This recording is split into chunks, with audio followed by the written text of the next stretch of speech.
afternoon, everyone. I'm Madonna Guy from the Natural Alternative Podcast, and today I've got with me Angela Carroll. Welcome, Angela. Thank you so much, Madonna. I've been looking forward to this all week. We've known each other for a couple of decades now, I would guess.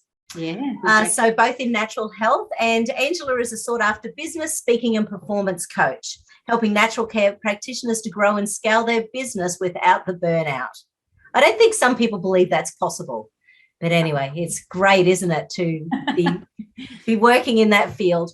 Angela has worked in natural medicine industry for 3 decades. She's run her own practice and trained and educated over 10,000 natural healthcare practitioners, including me, on evidence-based natural medicine and how to run a successful practice for the last 18 years.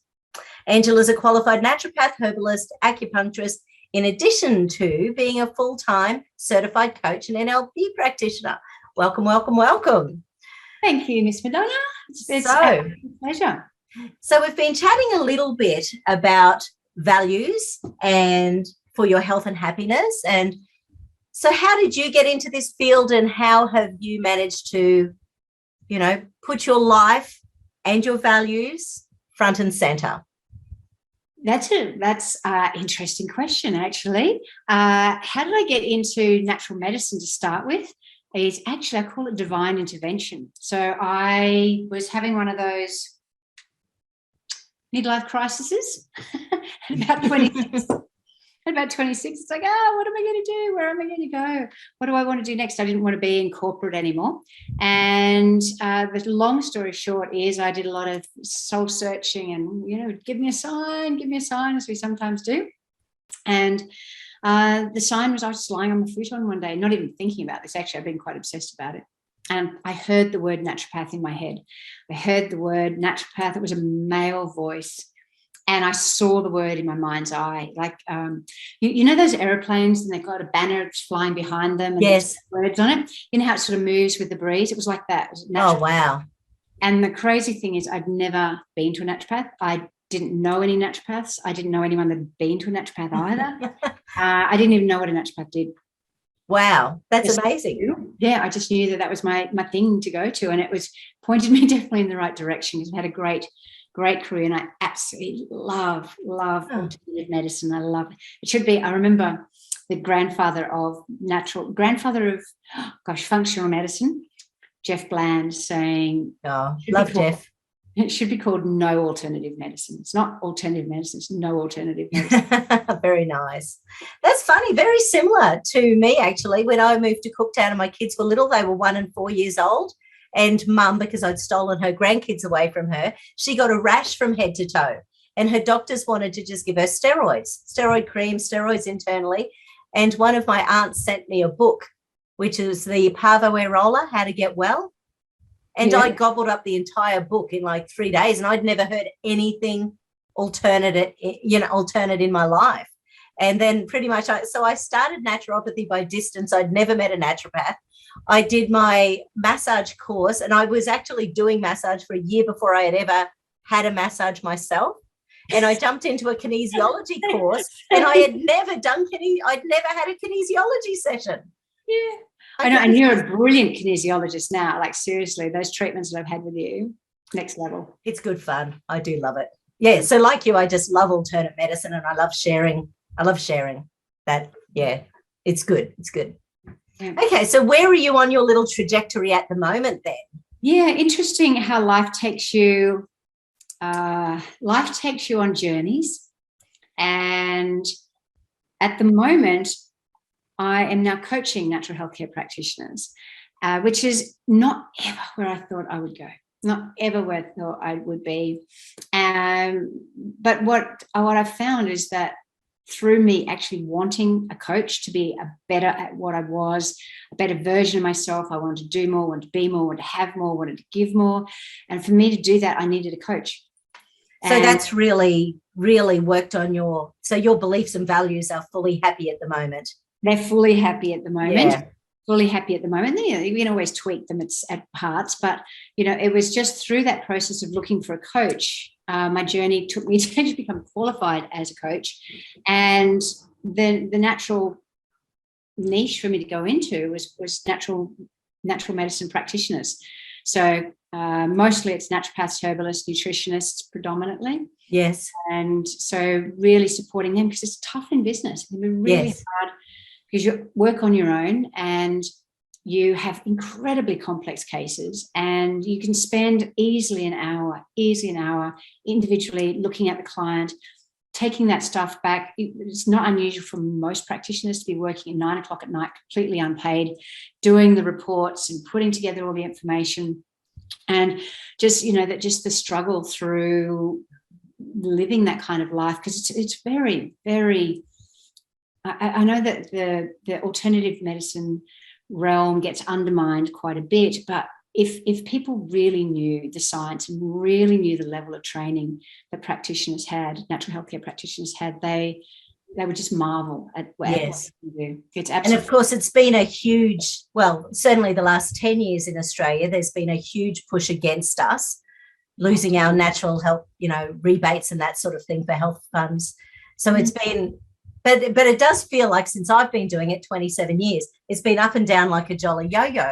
Sometimes the doctors like us, sometimes the doctors hate us. The health funds will add extra thing and you can all of a sudden get rebates for meditation. Then all of a sudden that's boo-boo and out it comes again. It's been a real roller coaster.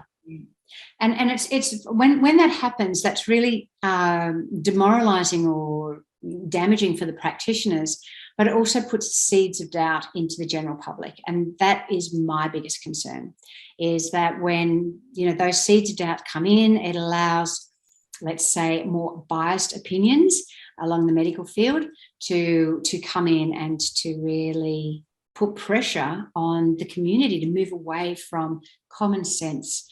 Yes. And, just as I was saying that just then, I've got this beautiful background behind me at the moment. And I'm at a friend's house. Because I got caught in the floods that had just happened. And so I'm on a 5-acre block, 5 acres. And it was just a little island. I was a little island for about 5 days. But, out there where I am with the soil and trying to grow everything and eat healthily and all the rest of it, it requires huge amounts of nutrition to go into the soil. Yes. And any gardener knows that you've got to have all of your nutrients to put into the soil. Anyone who has animals know that they need key nutrients if they're a high performance animal, like a stock, for cattle and racehorses and so forth. And then people have this blindsided, blinkered aspect that humans don't need nutrition. I find unfathomable, but that little plants need the magnesium and need the iron and they need everything, but the humans don't. Yes. So crazy, just crazy thinking. So is it something that you have developed a way of creating that?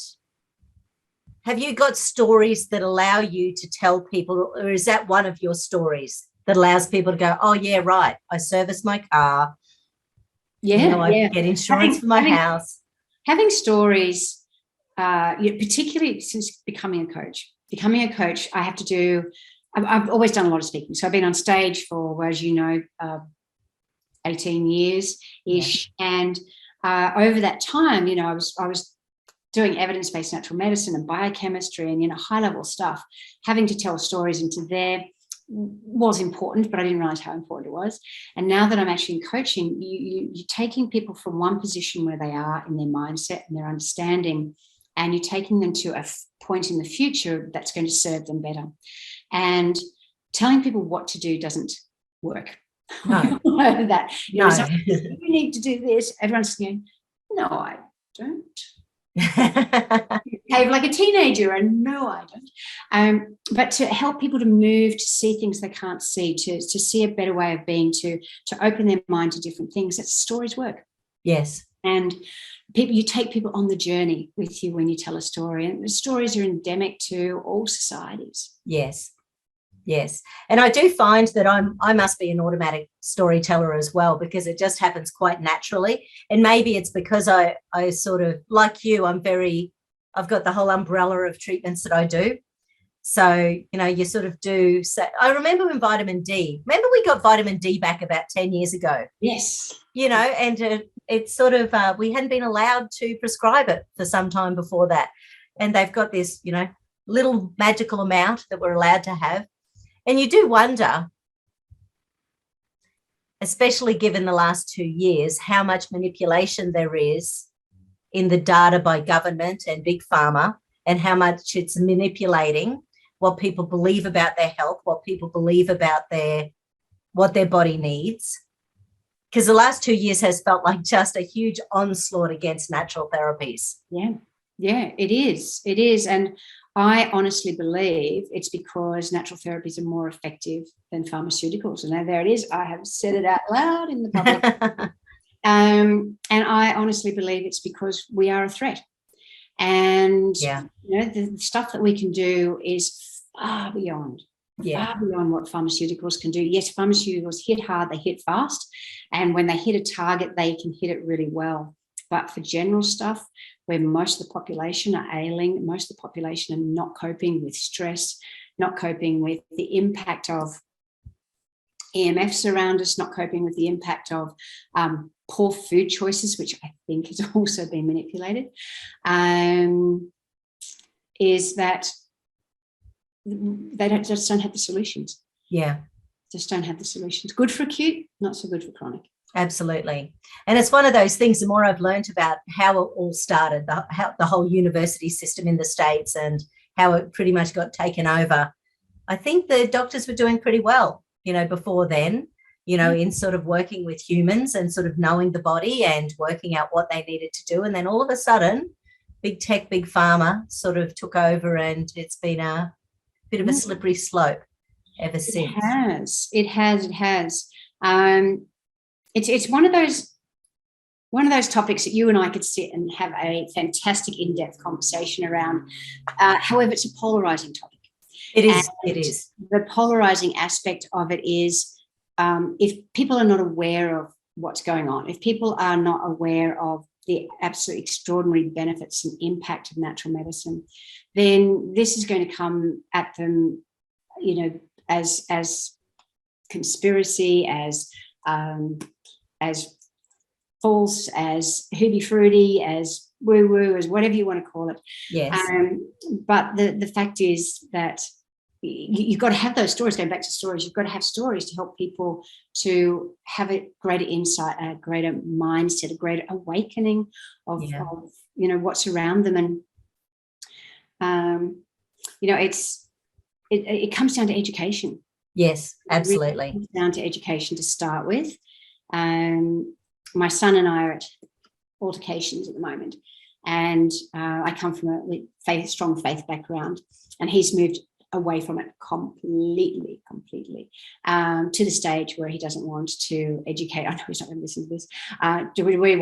Doesn't want to educate his daughter on any faith background at all. And his thing is, well, she can get to an age when she's old enough and she can make a decision herself which way she wants to go and what she wants to believe.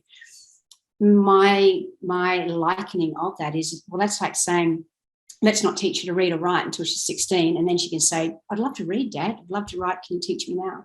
Yeah. They're not going to know, So if you don't educate from a young age, you can educate from any age, but, having those foundational cores at a young age makes a magnificent difference. So the more parents can talk to their children about the wonders of the world and have a broader education, the better the children are going to be at opening their mind to possibilities of a broader horizon. Absolutely. And it feels like there's a huge spiritual attack going on.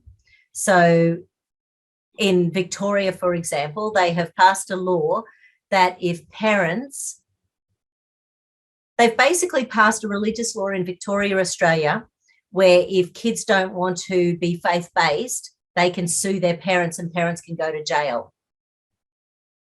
So it was brought in maybe 18 months ago. Ludicrous. Totally ludicrous. So there's this very bizarre thing going on around the world where spiritualism, like everything, is being attacked. I think people aren't believing in the soul. They're not believing in that true essence that's within all of us. Yeah. And then they just get stuck in the whole big pharma model, the big tech model, the big model that doesn't take into account who we are and what our faith and what our divine essence is. Yeah. If you take away understanding that there is something more to us than just what you see on a 2-dimensional, 3-dimensional level, then they can be controlled. Yes. And I think there's a whole bunch of controlling going on. Yeah, totally is. Yeah. So with what you're doing at the moment and working with practitioners, are you finding, because we obviously trained a long time ago in comparison to a lot of the newbies that you might be seeing, are you finding that there's a difference in the way that they're being trained these days? Totally different. And I first started noticing this when I was in practice and I was taking students in, and they'd come in and do observation hours. It's part of one of the things that I was still am very passionate about doing for our profession, is helping the younger ones to come through and feel confident in their profession. And I remember asking them, well, this particular thing. So do you remember celluloids? Oh, yes. And I said to the person, which celluloid do you think you would prescribe for this one? And we didn't study celluloids. It's like, but that's core foundational naturopathic stuff. That's 20 years ago. And it's like, you didn't what? And then I said something about iridology, and they said, we don't study that. We only study stuff that has scientific background, scientific evidence for it. It's totally disregarding that we are energetic beings. Yes. Totally disregarding the energy connections that you have with people.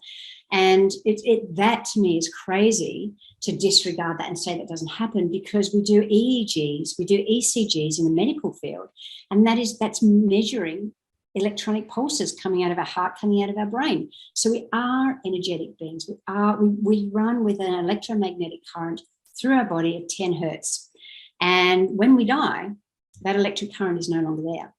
And the electric current that runs through the body fuels our body, and it's made from, the electric current is actually made from how we make energy, the ATP. So from the mitochondria, we turn our food into little electrons that then shuttle along what's called the electron transport chain, just like if you have a power plant and we shuttle electrons along the power leads from there to come to our house to turn the electricity on, turn the light on. Our body runs lots of those through the body all the time. And that's undeniable. It's scientific knowledge. It's measurable. It's there. And people just don't have any understanding that we are energetic beings. Yes. And as a consequence, we can short out electricity. We can redirect electricity. We can do all sorts of things with it. And we're not just electric, we're electromagnetic.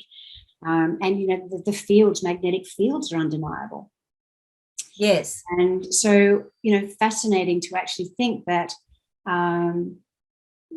just because you can't see it doesn't mean it's not there. And doesn't mean you can deny it. I was listening to something this morning, which I actually sent you.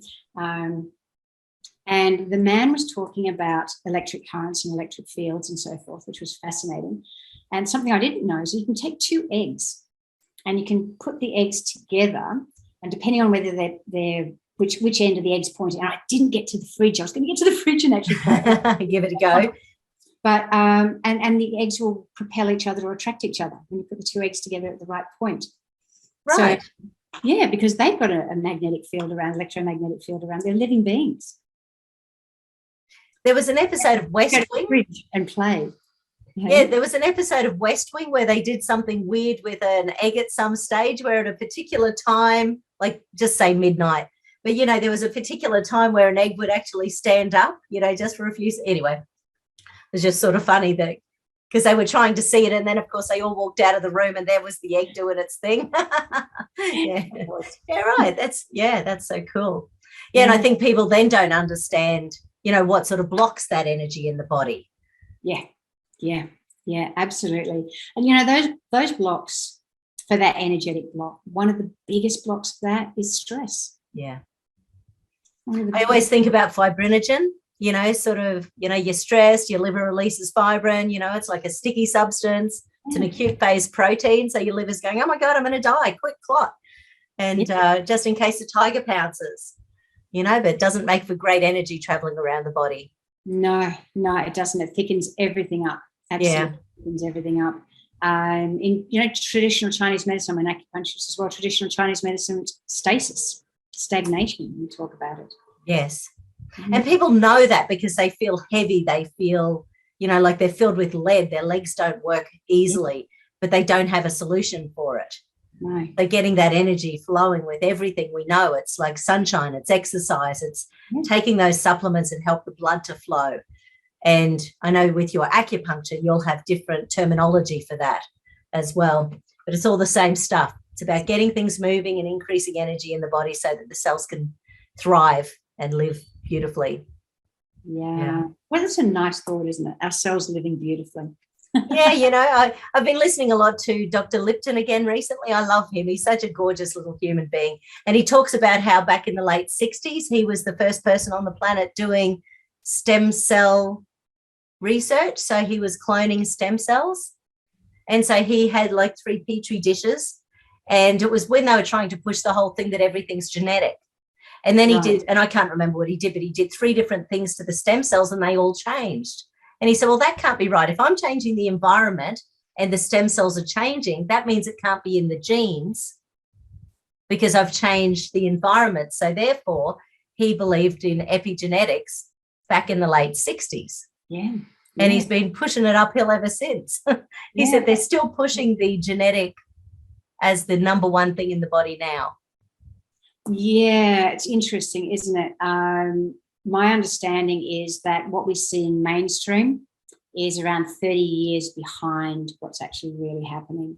We've known that for quite a long time. Yeah. What's really interesting now is even next level than epigenetics is what's called junk DNA. So we've got all your DNA in the body, but only the stuff that is what's called coding DNA, and that's the stuff where if you went and had a gene test, that's the stuff, and however many genes we have in the body, that you've got your coding genes, and then scientists found all this other genetic material that doesn't code. So what that means is it doesn't make proteins, it doesn't reproduce itself, it doesn't make enzymes and molecules and so forth. So what the hell does all this other DNA do that's hanging in the body, this genetic material? And so they called it junk DNA because it seemed like it was just, I don't know, something for things to float around in, or whatever they supposed it was at the time. What we're understanding now with junk DNA, this is still very early research, is that the junk DNA is about signaling. Right. So the junk DNA signals the message for the coding to work effectively. So it's even deeper than the epigenetic aspect of things. Wow. We still don't know a lot about it. It's still very hazy. However, it seems that the junk DNA is the magic. Wow, that's so cool. I think Jeff Bland might have mentioned that at a Congress maybe 5, 6, 7, 8 years ago, something like that. Yeah, not even that long ago. It would have been 3 years ago. Wow. Yeah, okay. Because I've got a similar story with Dr. Charles Krebs, who's the guy who developed LEAP, the Learning Enhancement Acupressure program that I do with Kinesi. And he had a picture of the brain, and he'd be doing his kinesiology and scanning the brain. And there were some bits going back 10 years ago that were just black, and they just believed there was space or something else in the brain going back like 10 years ago. And because he knew a lot of the neurologists worldwide who were doing training, who were doing study, because George Bush Sr. had put $1 billion into brain research, then he started contacting his friends in neurology and saying, well, what's this? And everyone said, oh, no, there's nothing there. And he used to think, well, it keeps muscle testing up with kinesiology. So he knew that there were the neurons, and then maybe 7, 8, 9 years ago, they discovered all of these other little areas of the brain that actually do a whole bunch of stuff. So it's all amazing how recently some of these things have been found. Yeah. And I suppose we're in the great industry where, because what we're doing is working at a cellular level and from a circulation perspective, and we're helping whole systems of the body as opposed to a targeted receptor or a targeted, an end result of a drug. It's quite a different, it's a whole different thing. Yeah, we're definitely getting greater insights. But an insight on insights. So I'm an NLP master practitioner, And I love NLP. I love, working along those areas, and that's just whole another area of fascination. But what we actually realize, the figures vary, but they say that apparently we have about between 3 to 11 million signals coming to our nervous system every second. Wow. Yeah. And so our brain, our comprehension, so from our eyes, from our ears, from our skin, words, any way that the signal comes in. So we had 11 million of them. Now our brain can only process, our nervous system can only deal with about 128 bits per second. Right. So what happens to all the other 10 plus million signals that are coming in? And for us to be able to interpret our world, the world around us, is we'll do 3 things with them. We'll either delete the signal coming in because it doesn't fit our model of the world, it doesn't fit our beliefs, it doesn't fit our value, it doesn't fit our where are we brought up, our environment, what am I trying to say, oh my God, the country that we were brought up in, the civilization that we were brought up in. That's whatever I'm trying to say. I obviously deleted that word, didn't I? So interesting. We distort the message, we distort the signal again to fit our version of the world, or we generalize. So when I say generalize, we go, oh, but that happens to everybody. Oh, that always happens to me. Everybody else is doing it. So we generalize, make these generalizations about how things are. And so there is what happens. There's an event that happens, just like our interview, our chat at the moment. There's what's happening. And if you put 20 people listening to it, they're all going to come away with a different story and a different meaning attached to what we've said. So some people might come away saying, oh my gosh, those 2 women, they're completely conspiratory. Another person might come away going, what a load of hogwash. I don't believe that stuff about energy at all. There's no energy proof at all. Naturopaths, they don't know anything. You're going to have somebody else that's coming with a story saying, God, those women are so intelligent, so interesting. And someone else is going to come in and go, did you notice they're both wearing spotty tops today? And we're going to have all of these different stories about what people have been listening to, what people have been seeing, based on whether you delete, you distort, or you generalize the messages coming into you. And so is that linked with the toll-like receptors?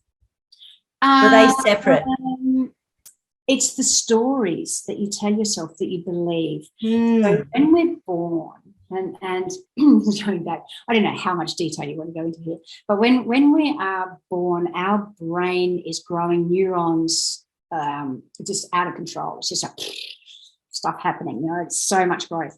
I can't remember the figures on how much growth it is. But then we get to a point where we actually prune at an equally quick rate. And what that means is we cut off neurons, the body absorbs neurons that aren't being used. We stop neural pathways happening. And effectively the brain gets pruned to allow the child to grow up and survive in the environment they're living in at that time. So the brain is growing like crazy. So I'm going to be born, and I don't know what I'm going to be born into, and I've got to survive in any environment, whatever I happen to be in. So the brain is ready for that environment, anything that comes its way. And then our poor little brains get so limited by what our parents do with us in the first 3 years. And so we prune to survive in the environment that we grow up in. Wow. And that changes our beliefs, it changes our cognitive capacity, it changes the way we see the world, it changes what we delete, what we generalize, and what we distort. It changes our values, it changes the choices and the decision that we make in the world and the way that we see the world. That's so cool. Yeah, Dr. Lipton was saying we're sort of in a subconscious state until we're about 7 years old. Correct, yeah. So that we can just, so we just take on so much information. Yeah. I always think about Jimi Hendrix had that song Belly Button Window, which is, it's a great little ditty. I do love it. But it's he's in the womb and he's looking out the belly button window and there's all this fighting going on. He's like, I don't want to come out. So it's a story. I'll have to check that one out. It's so cool. It's such a cute little ditty. But it is about that real trauma that sometimes we're brought into. And, little human beings have to do their best with the trauma they've been given. Yeah. And interesting that then what was the word you used? Their brain culls or prunes. Yeah, right. Prunes and neurons. Yeah. Fascinating. We go through different phases of pruning. So we'll prune again when we're about 14 to 16, and we prune again when we go through menopause and andropause. Yeah, okay. So is that then linked to things like Parkinson's and dementia and stuff like that, or not particularly, a whole different thing? No, because that's not a natural process. Yeah. So Parkinson's, dementia are caused by external toxins predominantly that are driving that process, whereas this is pruning again by natural selection or something. I was going to use the word natural selection because, it is kind of natural selection based on what's going around us. It will also very much be dependent on toxins, but not this. It's a natural process, not an unnatural process. So in the last 2 years, given the challenges, how have you managed to keep your business uplifting and positive and in the light? Great question, actually. I was reflecting on that probably this morning, and that is my nature. Beautiful. I was brought up to, and that's part of the strong faith that you were brought up with. Well, possibly. I believe that there is hope. I believe that there will come a time where goodness will prevail. I do believe that there will be a time where there is peace, and I do believe that. Right or wrong, that's my belief, and that's getting me through. There is hope. And one of the most foolish thoughts or expectations a human can have is that they're going to wake up the next day. So what are you doing today to make it a good day? What are you doing at each moment to bring positivity into the world? What are you doing to help others? The more you focus on yourself, the more down you're going to become. Right. So energy management is important. So if there are things that I'm doing that are not going to serve me as far as having good energy and good mindset, then I actively work to get out of that and to get through that. Right. Yeah. And is that part of your daily planning to allow that to happen?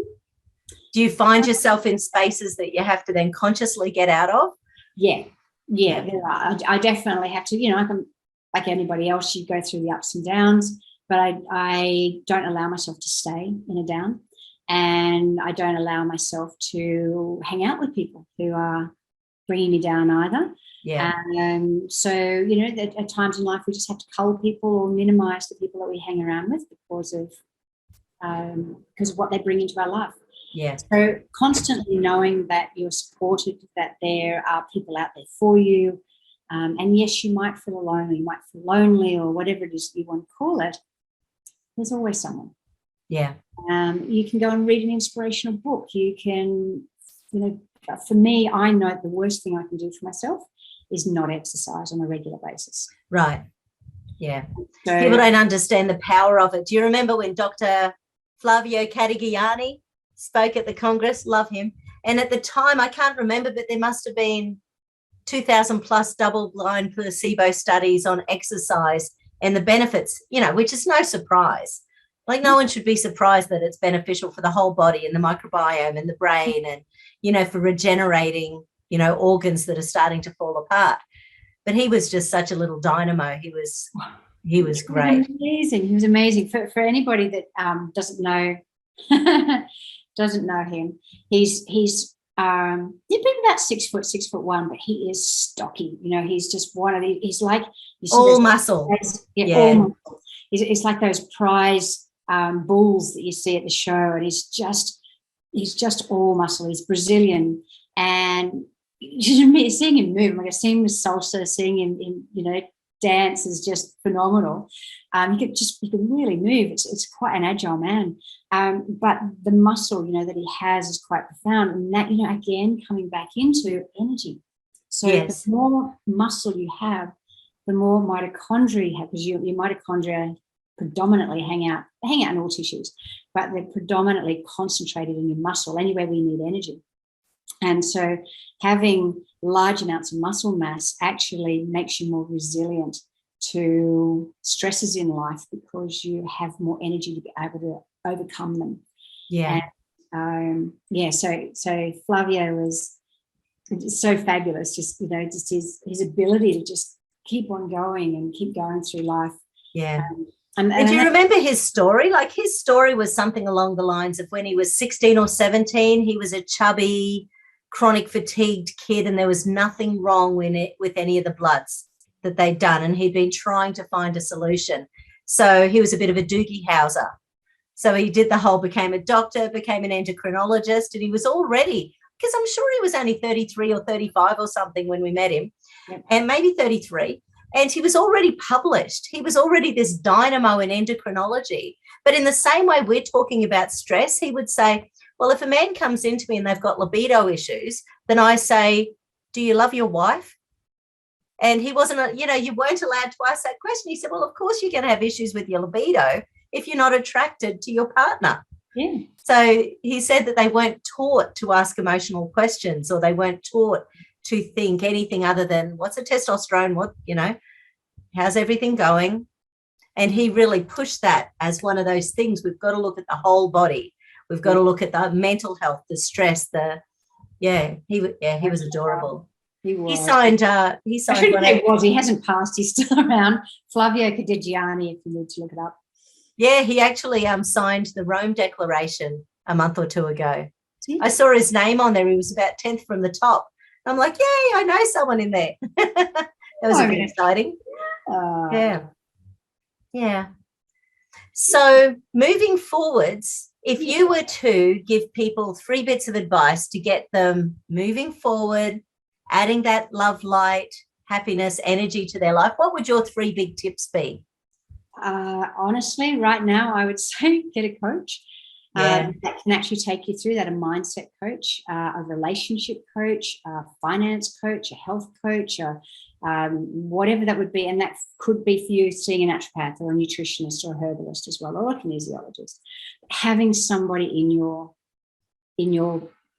side, having someone on the team, having someone to guide you, having someone to open your eyes and your mind to things that you can't see at the moment. And all of us, are blinded to aspects of ourselves, and not everybody can know everything. So that's the benefit of having somebody by your side throughout that process to help you on your journey. In your life, you're going to be the hero in your own journey, the hero in your own life. Every hero has a guide. Every hero has somebody to lead them to that point. And so, that would be the first thing I would say, is find someone who believes in you, find someone who believes, even if you don't believe in yourself, find someone who will believe in you for you, borrow their beliefs. Second thing I would say is to become more widespread, wide read is the word I'm looking for, widely educated. Turn off commercial TV, turn off commercial radio, just stop getting the newspaper, stop reading what's in junk magazines, and use your brain. Yeah.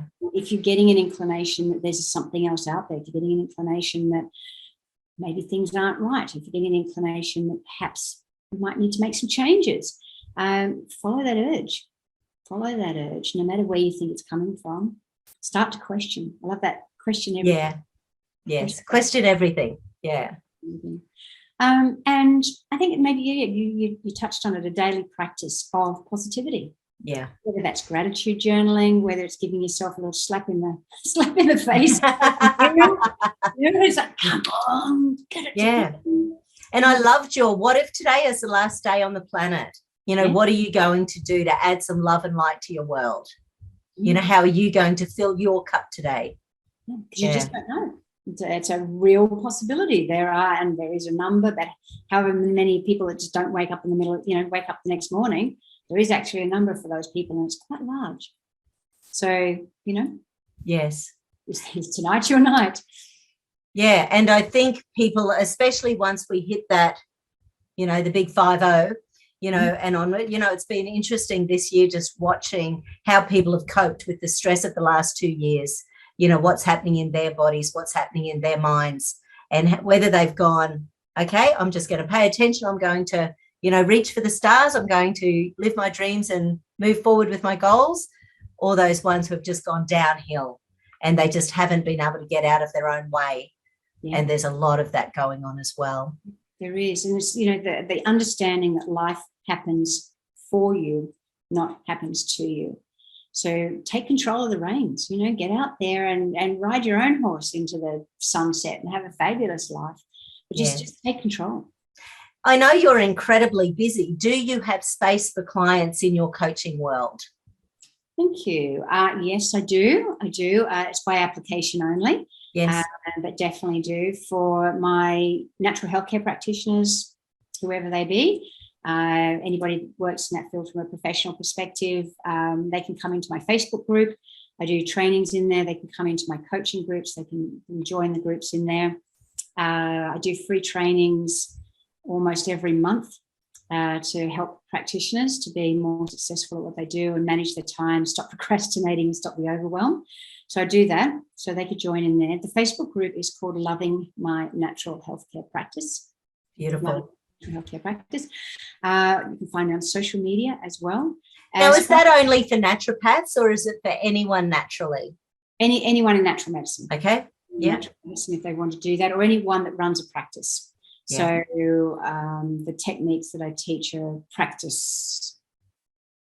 What's the word? Comprehensive. The people who are not practitioners, I still have something that I can offer through for that actually run, and that actually works through changing your limiting beliefs. So busting your limiting beliefs. We work through something called timeline therapy and NLP. Busting those limiting beliefs, getting rid of emotions that don't serve you, clearing out your past history of all of those things that keep on turning up again and again and again, your triggers. And so working through those. So yeah, they're definitely options. Beautiful. And with our little practitioner world out there, the ones who have been especially taught in the last 10 years who don't have a lot of those core skills that we were taught 30 years ago, that seem to have gone by the wayside. I didn't actually understand what was going on initially because, we've got our naturopathic practitioners site on Facebook.